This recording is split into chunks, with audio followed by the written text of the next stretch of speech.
Gritó tan fuerte que las tablas de roble temblaron y de su boca salió un fino hilo de saliva negra. La débil luz de las lámparas temblaba, sacando de la oscuridad los rostros de las monjas pegadas a las paredes y la figura del Papa, sentado en un alto sillón. En el aire flotaba un olor acre a vinagre y sudor viejo. Las oraciones se susurraban desordenadamente, las palabras se entremezclaban y entre ellas se oían las órdenes breves y secas del médico. En un rincón, sobre el suelo de piedra, yacían cuchillos oxidados, frascos con grasa y gruesos rollos de tela, listos para vendar.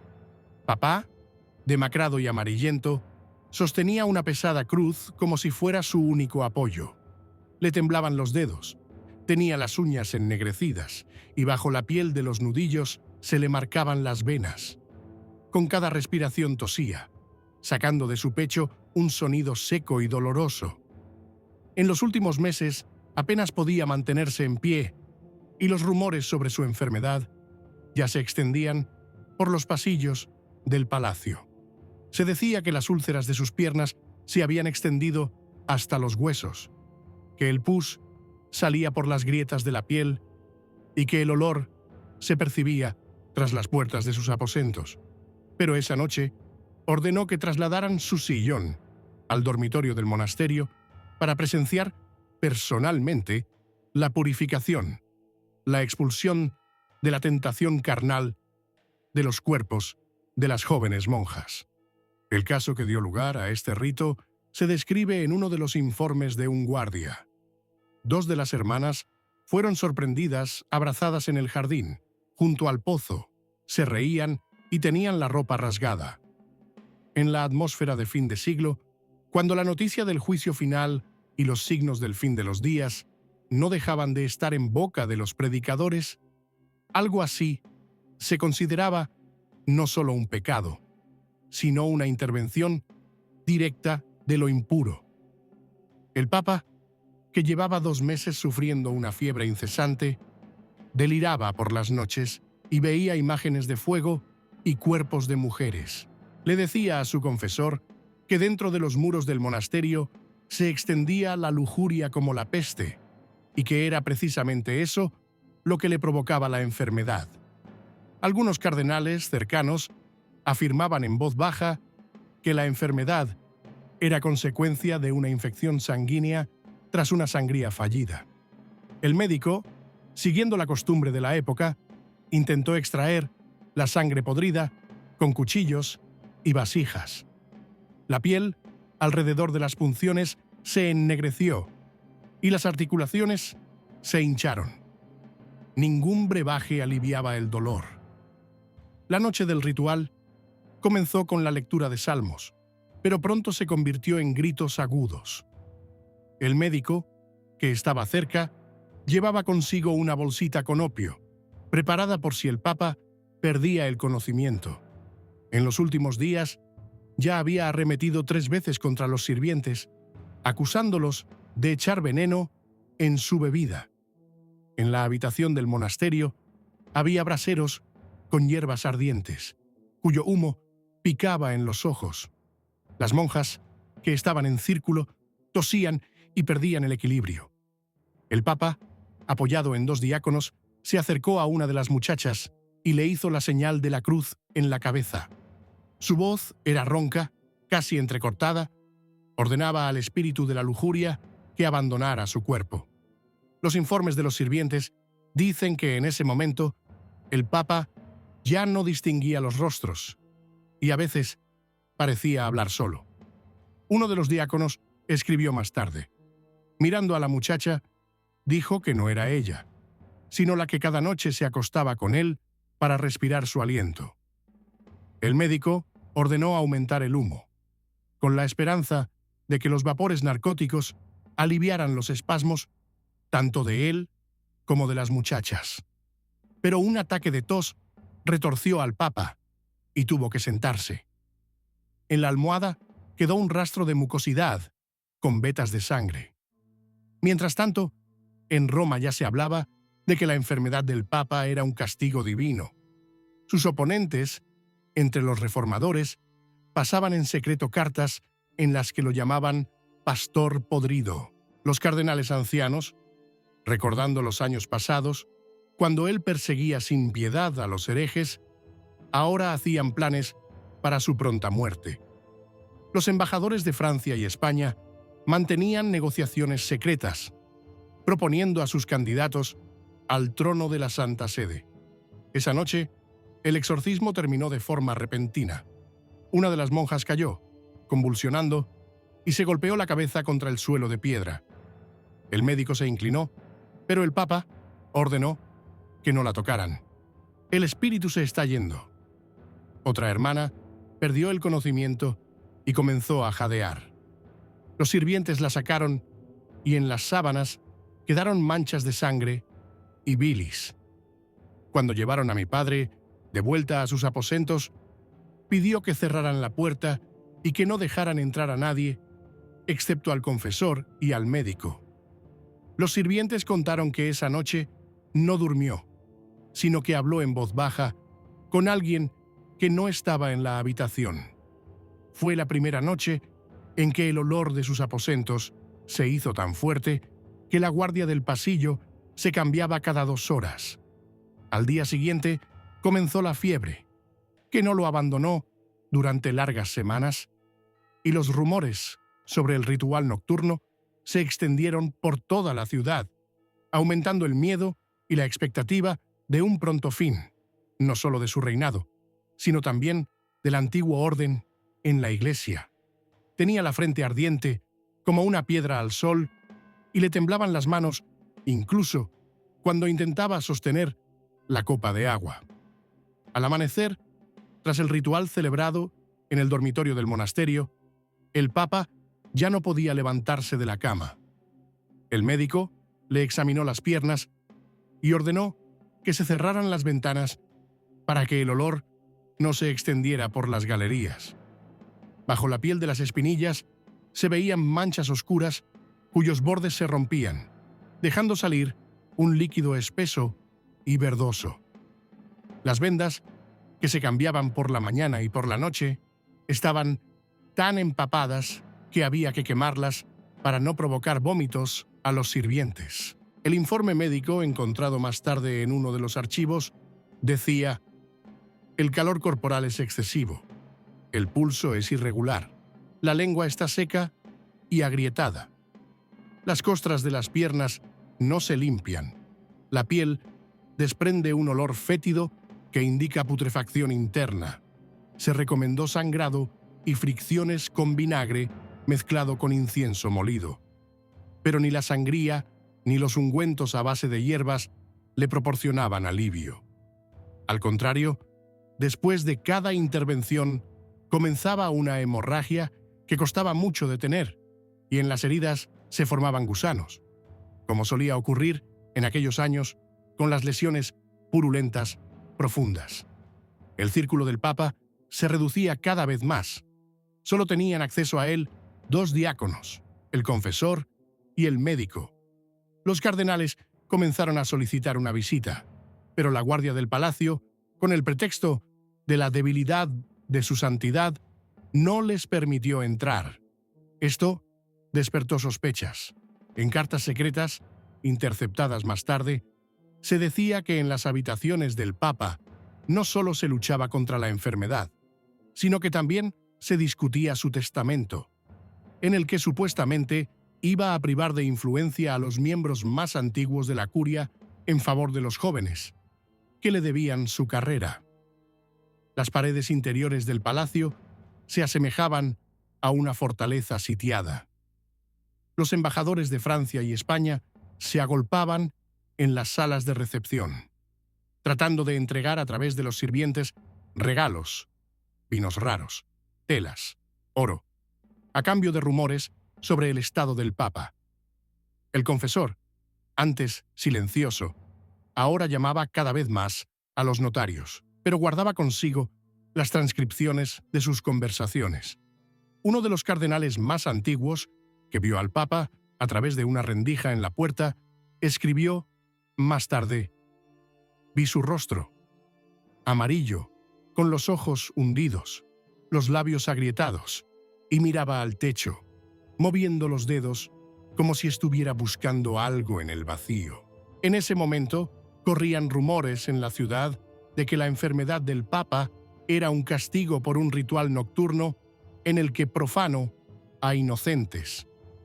Los predicadores en las calles hablaban del pecado, comparándolo con los reyes de la antigüedad, que destruyeron a los pueblos con sus lujurias. La fiebre se mantuvo durante semanas. El Papa caía en el olvido y luego se despertaba de repente, pidiendo velas para mirar el rostro de todos los que entraban.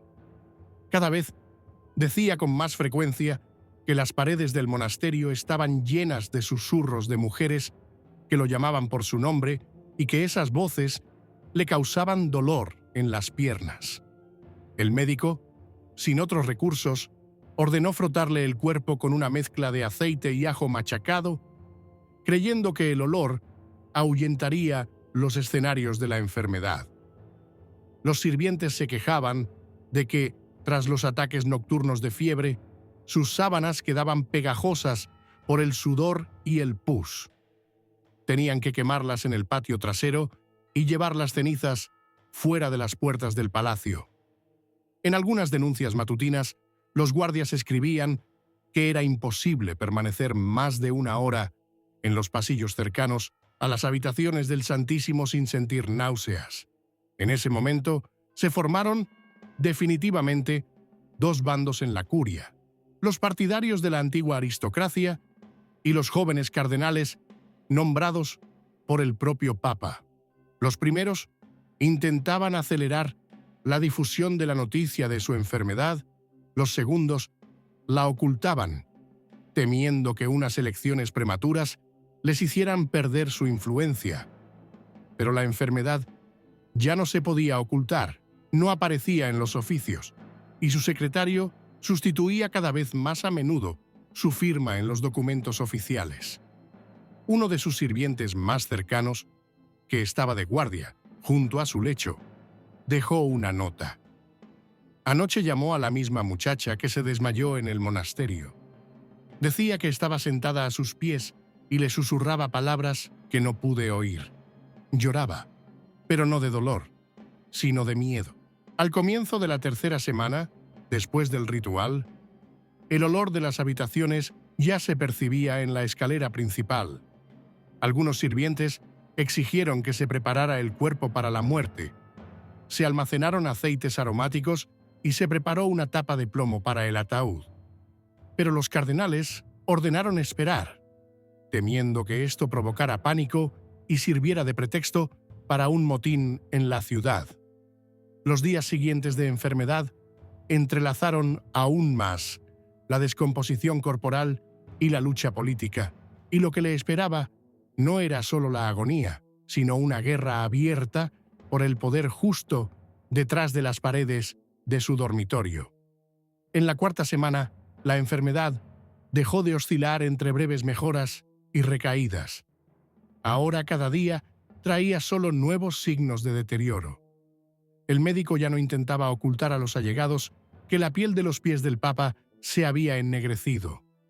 Al cambiarle las vendas, la piel se desprendía en trozos, dejando al descubierto fibras musculares de color gris amarillento. El olor era tan intenso que ni el incienso ni el humo de las hierbas podían disimularlo. Cada vez que se le tocaba con algodón o un trapo, el Papa gemía y se agarraba al borde de la cama, mirando al vacío. En el diario del confesor, conservado en los archivos del monasterio, hay una anotación. Me dijo que la muerte ya estaba en la habitación, pero no con aspecto de ángel, sino con aspecto de mujer, a la que había tocado en sueños y que ahora le bebía la sangre a través de los pies. Estas palabras se transmitían en susurros por los pasillos, y los rumores sobre la maldición de la lujuria llegaron a las plazas de la ciudad. Mientras tanto, en la curia, la situación se agravaba. Los cardenales más antiguos se reunían en secreto en las casas de sus parientes para discutir cómo aislar a los jóvenes. Estos, a su vez, mantenían el control de los aposentos sin permitir que nadie viera al moribundo sin su permiso. El embajador español, al no conseguir audiencia, compró a uno de los sirvientes para obtener una carta con el estado real del Papa. La carta describía no solo la gangrena en las piernas, sino también los ataques. De repente empezaba a gritar que salía humo de la pared y que olía a aquellas noches en el monasterio. Cada mañana, el médico le hacía una sangría, extrayéndole casi una jarra de sangre, afirmando que eso le sacaría el calor. Pero la sangre era espesa, de color rojo oscuro y con un olor desagradable y dulzón. Después del procedimiento, el Papa perdía el conocimiento durante un breve periodo de tiempo. Sus labios se ponían azules y su respiración se volvía entrecortada. Los jóvenes cardenales, al ver su estado, comenzaron a ponerse de acuerdo apresuradamente entre ellos sobre quién obtendría los puestos clave tras su muerte. En una de las anotaciones nocturnas, el sirviente mencionó: el cardenal S. llegó con 3 hombres armados e intentó entrar en el dormitorio. Se le negó el paso. Comenzaron los insultos, pero la puerta permaneció cerrada. Después de esto, se colocó una doble guardia armada con alabardas a la entrada de los aposentos. El propio Papa se enredaba cada vez más en sus palabras. Llamaba al médico por el nombre de su hermano fallecido hacía mucho tiempo. Acusaba al confesor de conspiración y pedía que le trajeran un cuchillo para cortarse las piernas en las que vive el diablo. El médico respondió aumentando la dosis de opio mezclado con vino, pero esto solo provocó largas horas de inmovilidad, interrumpidas por repentinos ataques de delirio. En la ciudad comenzaron a ocurrir cosas extrañas.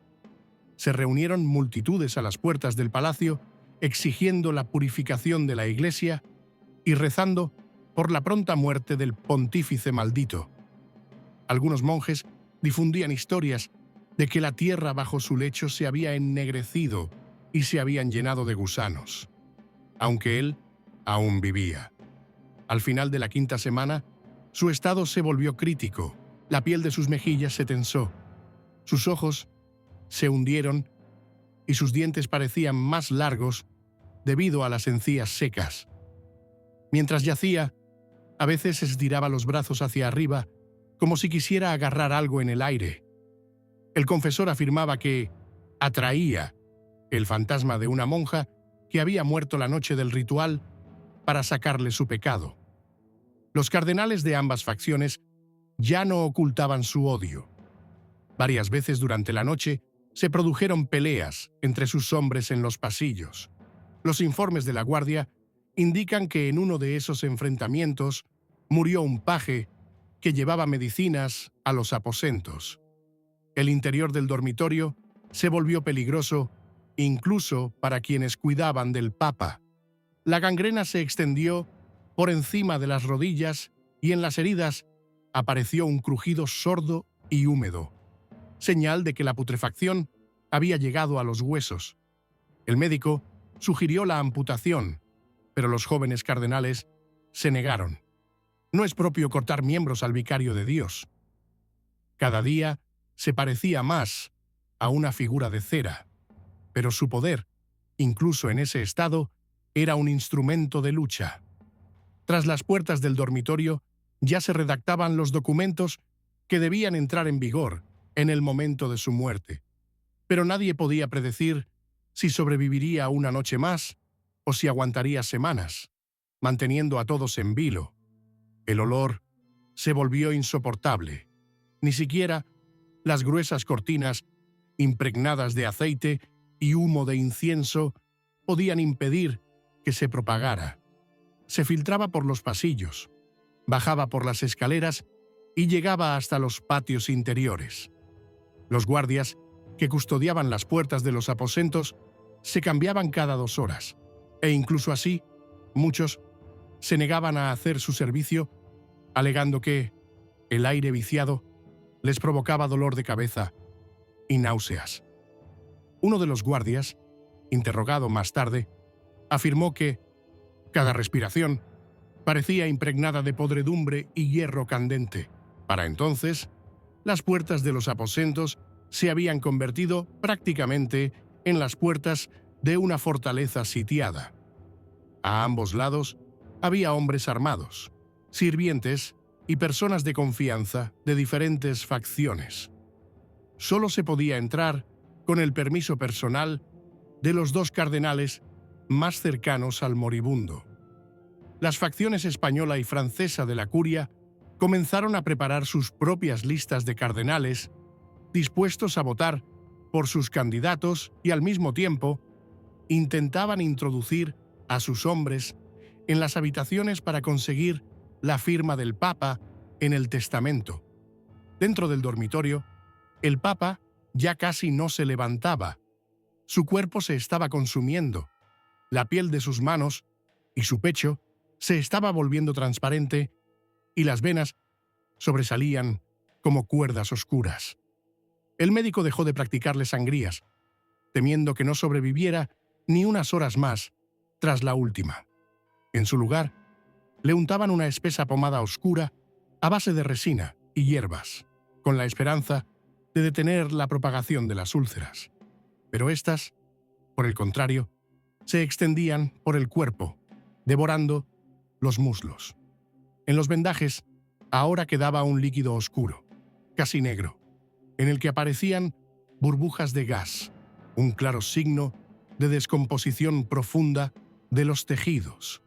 En el informe de uno de los diáconos, conservado en el archivo, se dice: hablaba con una mujer que no estaba allí y se quejaba de que ella estaba sentada a sus pies, sujetándoselos, y que de sus dedos manaba pus. Estas palabras comenzaron a interpretarse como una profecía, e incluso entre los sirvientes hubo quienes creyeron que la enfermedad no era de origen terrenal. En Roma cundió el pánico. Las multitudes se agolpaban a las puertas del palacio. Algunos monjes y predicadores urbanos hablaban abiertamente del fin del pastor depravado y amenazaban con que, si la muerte no llegaba pronto, sería una señal de la ira de Dios sobre toda la ciudad. Los comerciantes de la plaza de San Pedro comenzaron a cerrar sus tiendas antes de lo habitual, y en las tabernas callejeras corrían rumores de que por las noches se oía en el palacio risas de mujeres y el crujir de una cama en las habitaciones papales. En el interior, la tensión había llegado al límite. 2 veces en una noche, los sirvientes de los cardenales ancianos intentaron entrar en la sala donde se guardaban los documentos, los sellos y las llaves de los archivos. Cada vez eran detenidos por hombres armados del entorno de los cardenales jóvenes. El confesor se mantenía cada vez más al margen, con el rostro pálido y las manos temblorosas. Más tarde, confesaría que no solo temía por el alma del moribundo, sino también por la suya, pues por las noches ocurría en aquella habitación algo que ningún hombre debería ver. Los sirvientes, que sacaban por la noche las sábanas sucias, decían que la tela estaba tan impregnada de pus y sudor que al quemarla desprendía un humo espeso y acre que hacía llorar los ojos. Varios de ellos enfermaron y fueron expulsados del palacio. El Papa ya no distinguía el día de la noche. A veces permanecía en silencio durante largos ratos, mirando al techo, y de repente empezaba a gritar, llamando a la monja que había muerto la noche del ritual. El médico intentaba darle vino con opio, pero a veces escupía el líquido, murmurando que era veneno de los cardenales.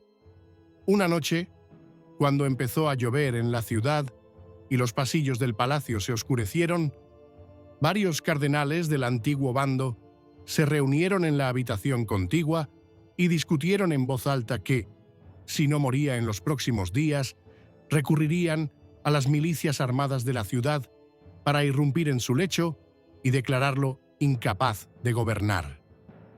La noticia se filtró al exterior y provocó una nueva oleada de tensión.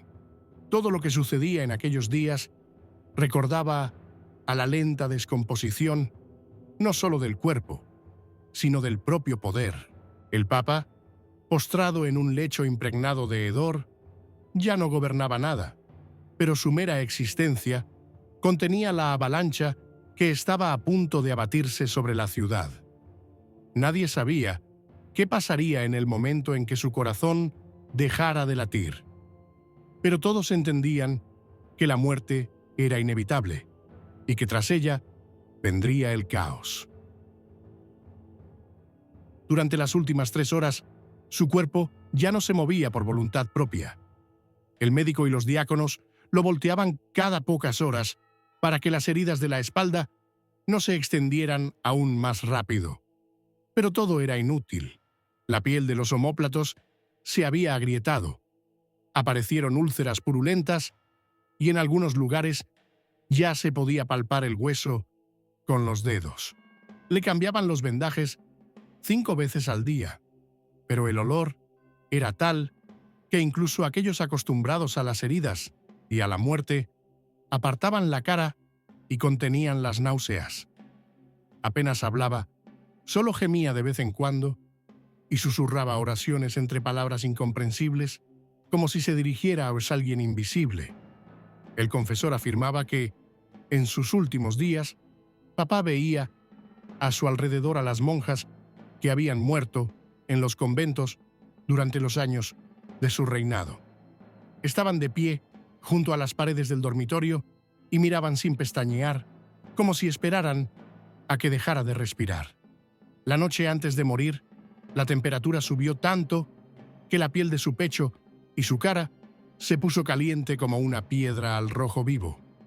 El médico intentó ponerle en las sienes un paño mojado en vinagre, pero este se evaporó al instante por el calor. La respiración se volvió escasa, profunda, con largas pausas. Cuando 2 cardenales del campamento de los jóvenes entraron en la habitación por la noche para asegurarse, por última vez, de que aún estaba vivo, lo encontraron con los ojos abiertos, fijos en la oscuridad. No respondía a las voces, solo movía los labios de forma imperceptible. En una nota de archivo redactada por un sirviente esa noche, se dice: hacia las 4 de la madrugada tomó una profunda inspiración, como si quisiera decir algo, pero solo salió de su boca un jadeo húmedo. Sus ojos permanecieron abiertos. El médico le puso la mano en el pecho, se santiguó y dijo: «El pontífice ha muerto». Tras su muerte, su cuerpo comenzó a cambiar rápidamente. A las pocas horas, la piel adquirió un tono gris verdoso y los labios se ennegrecieron. El médico ordenó que se iniciara inmediatamente el embalsamamiento, pero se encontró con una dificultad. La putrefacción estaba tan avanzada que los tejidos se deshacían bajo el cuchillo. Para ralentizar el proceso, se utilizaron placas de plomo que se colocaban sobre las úlceras abiertas y se rociaban con una mezcla de resina y vinagre de vino. La noticia de la muerte se extendió por la ciudad al mediodía. Multitudes se reunieron frente al palacio, gritando y exigiendo limpiar la iglesia del vicio. Algunos monjes leían salmos, otros maldecían su nombre. En la curia comenzó inmediatamente lo que todos temían. Las puertas del dormitorio se abrieron de par en par, y personas de ambos bandos irrumpieron en el interior para llevarse documentos, sellos y llaves. Varias personas resultaron heridas en la refriega, y un paje murió de una puñalada en el cuello. Los embajadores francés y español enviaron ese mismo día mensajeros con cartas a sus capitales proponiendo que se apoyara inmediatamente a sus candidatos. En las calles aparecieron carteles con la imagen del Papa, sobre cuya cabeza ardían lenguas de fuego, señal de que su alma ya estaba en el infierno. A pesar de todas las medidas, el cuerpo del pontífice continuó descomponiéndose rápidamente. 2 días después, los embalsamadores insistieron en que se procediera a su entierro inmediato. El ataúd, con una pesada tapa de plomo, fue sacado por una puerta lateral para evitar a la multitud y enterrado en una cripta profunda bajo la catedral. Pero la muerte no trajo paz. En las semanas siguientes, la curia se dividió definitivamente y la lucha por el trono de la Santa Sede se convirtió en una guerra política abierta entre facciones. La ciudad se sumió en el miedo y los rumores de que, junto con su cuerpo, bajo los arcos de la cripta, habían emparedado la causa misma de su muerte, la voz de una mujer que lo llamaba por las noches. Así terminó la vida de un hombre que en otro tiempo había aterrorizado a reyes y príncipes. Y así comenzó un nuevo y caótico período en el que todos los que habían sido testigos de sus últimas semanas no recordaban la grandeza del pontífice, sino el olor a podredumbre que emanaba de sus aposentos.